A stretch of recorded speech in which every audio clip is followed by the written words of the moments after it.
Okay, so now we'll go to the next step. We are in the console application here. What you need to do is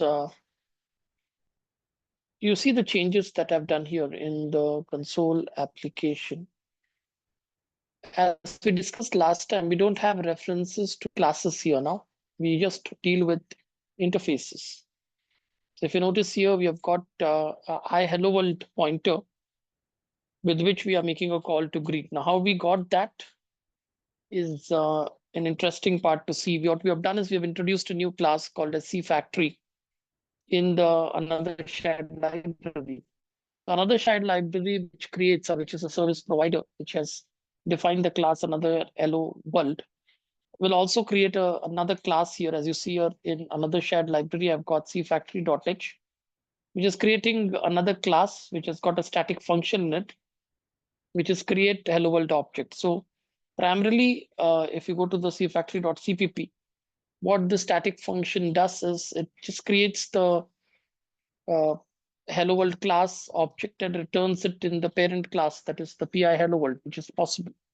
A child class pointer can be stored in a parent class, and that is being returned, which means the message that we are saying is that every class library which is responsible for defining a class is also responsible for creating a factory class, for actually creating the object of the class and returning it as a base class. Which is fair enough, because why should the main take the responsibility of creating the class point objects?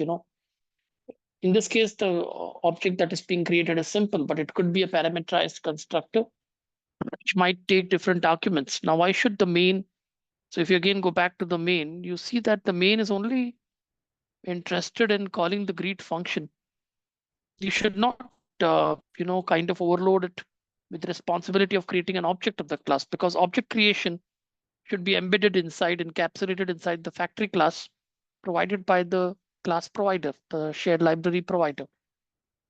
It could be enough complex, and that's the reason that the whole thing is embedded here in this function, create hello world object. And what main gets is just an interface with which it deals with the shared library. And that's what we are working with. We are getting the pi hello world here. And with that, it's going to deal with the greet function. So maybe what I would do is that I would say that, okay, let me just not name it as on another hello world. It's slightly complex, but if you just restore it back like this, you just run it, build it. And if you run it, it would run exactly similar to as it ran last time. You would have another hello world India, my country, being output. It doesn't crash and things are fine. And that's what it should be desirable, because now if you want to switch from one service to another, let's again go back to the main and see. You have, let's assume that from C another hello world, you want to come back to C hello world. Then C hello world also on similar lines in my shared library, where C hello world has been defined, it would have its own factory. The factory class name could be kept the same as what we have got here. That's one contract that that both the shared class libraries have to respect, that this name of the class will be the same.